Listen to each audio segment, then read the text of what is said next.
ভালো করে শুনে রে যুবক, আমি হাফিজুর রহমান এই চেয়ারে বসার খোদার কসম কোনো যোগ্যতা নাই। আমার মা বাবার চোখের পানি, এই জন্য বলেছি এটাও শুনে রাখো, জীবনে কোনো মা বাবা সন্তানের জন্য বদদোয়া করে না, কোনো শিক্ষক ছাত্রকে বদদোয়া করে না, কোনো আলেম উম্মতকে বদদোয়া দেয় না। তবে বদদোয়াটা অন্তর থেকে মাঝে মাঝে এসে যায়। যদি মাকে বাবাকে কষ্ট দাও আর মা বাবায় যদি কষ্ট পায়, বলে আহ এটাই তোর জীবন ধ্বংসের কাল হয়ে যাবে। শিক্ষক কষ্ট পেয়ে যদি বলে আহ নিঃশ্বাসটা ছেড়ে দিবে, তোর কপাল পুড়ে যাবে। রাস্তাঘাটে সারা দিন রাত চলি 12 মাস, রাস্তায় অনেক পাগল দেখি, ল্যাংটা পাগল। আশ্চর্যরা ইংলিশে কথা বলে, আরবিতে কথা বলে।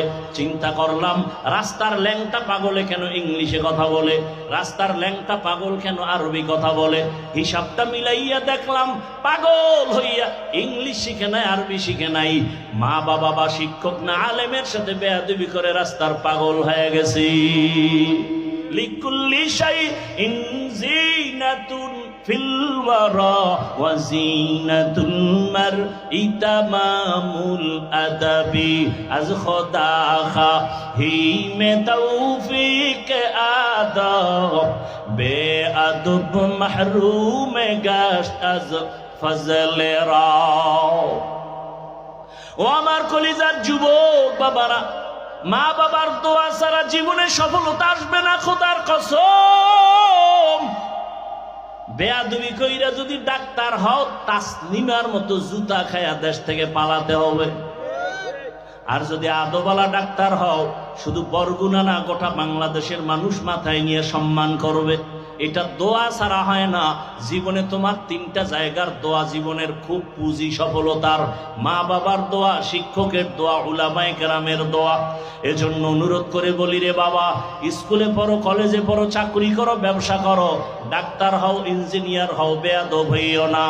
ও যুবক বাবা, এবার বাস্তবে একটু উদাহরণটা দেই। আপনার মতো যুবক স্কুল কলেজে পড়ে, জেনারেল লাইনে আছে, জীবনে মাদ্রাসায় পড়ে নাই, এমন বান্দা স্কুলে পড়িয়া 5 বেলার নামাজ পড়ে, সত্য বলেন আছে না নাই? আপনার কপালে কার অভিশাপ লাগছে, আপনি কেন পারেন না? আপনার মতো যুবক র্যাব, আর্মি, পুলিশ, বিডিআর এর চাকরি করে, দাড়িওয়ালা নামাজি অভাব নাই, বলেন আপনি কেন পারেন না? আপনার মতো যুবক রাস্তায় গাড়ি চালায়, ড্রাইভারি করে, নামাজ পড়ে, আপনি কেন পারেন না? আপনার মতো যুবক নদীর মধ্যে মাছ ধরে, নামাজ ছাড়ে না, বলে